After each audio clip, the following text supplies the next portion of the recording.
പ്രിയമുള്ളവരെ, കൊങ്കൺ റെയിൽവേയുടെ പിതാവായ ബഹുമാന്യനായ ഇ ശ്രീധരൻ സാറിൻ്റെ വെളിപ്പെടുത്തലിൻ്റെ പശ്ചാത്തലത്തിലാണ് ഞാനിത് പറയുന്നത്.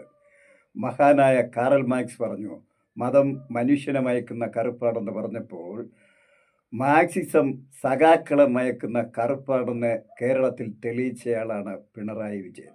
മാത്രമല്ല, കേരളത്തിലെ കമ്മ്യൂണിസ്റ്റുകൾക്ക് ക്രിസ്ത്യാനികളുടെ ദൈവം യേശുക്രിസ്തുവിനെ പോലെ തന്നെ ആരാധ്യനാണ് ഇവിടുത്തെ പിണറായി വിജയൻ.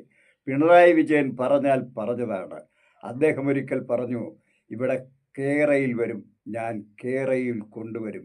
അത് കേട്ട് സഖാക്കളെല്ലാം ആടിത്തുള്ളി. കാരണം 1,65,000 കോടി രൂപയുടെ പദ്ധതിയാണ്.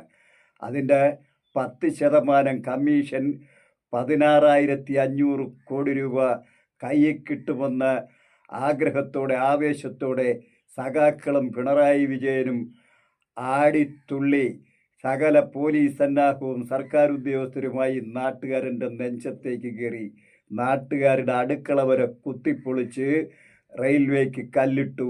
കേരളിൻ്റെ കല്ല് വീണ നിമിഷം മുതൽ ഇവിടെ കോൺഗ്രസ്സുകാരും നാട്ടുകാരും യൂത്ത് കോൺഗ്രസ്സുകാരും ആ കല്ല് പിഴുതെടുത്ത് പിണറായി വിജയൻ്റെ നെഞ്ചത്തേക്ക് എറിഞ്ഞു.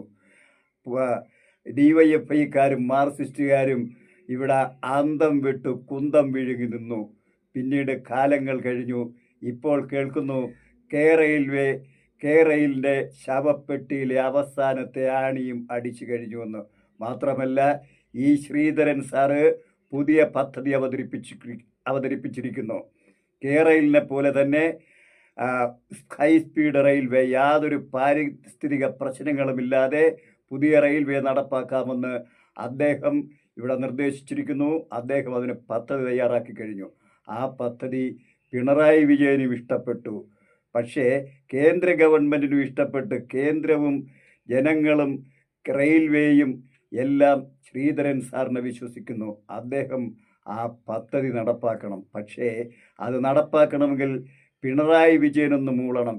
എനിക്ക് പറയാനുള്ളത്, പിണറായി വിജയൻ സഖാവേ, നിങ്ങളിനിയും പുരോഗതിയുടെ ശത്രുക്കളായി നിൽക്കാതെ നിങ്ങളൊന്ന് മൂള്.